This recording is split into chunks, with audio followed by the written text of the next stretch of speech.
Hello everyone and welcome back to another tutorial video by Solving Factory.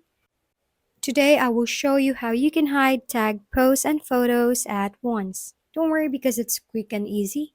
Just one tap of a button and you'll be fine. So let's get started. First open your Facebook app and then tap the three lines at the top right corner.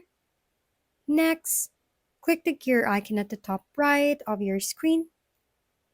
Now scroll down to Profile and Tagging under Audience and Visibility. In here, go to Tagging section and choose who can see posts you're tagged in on your profile.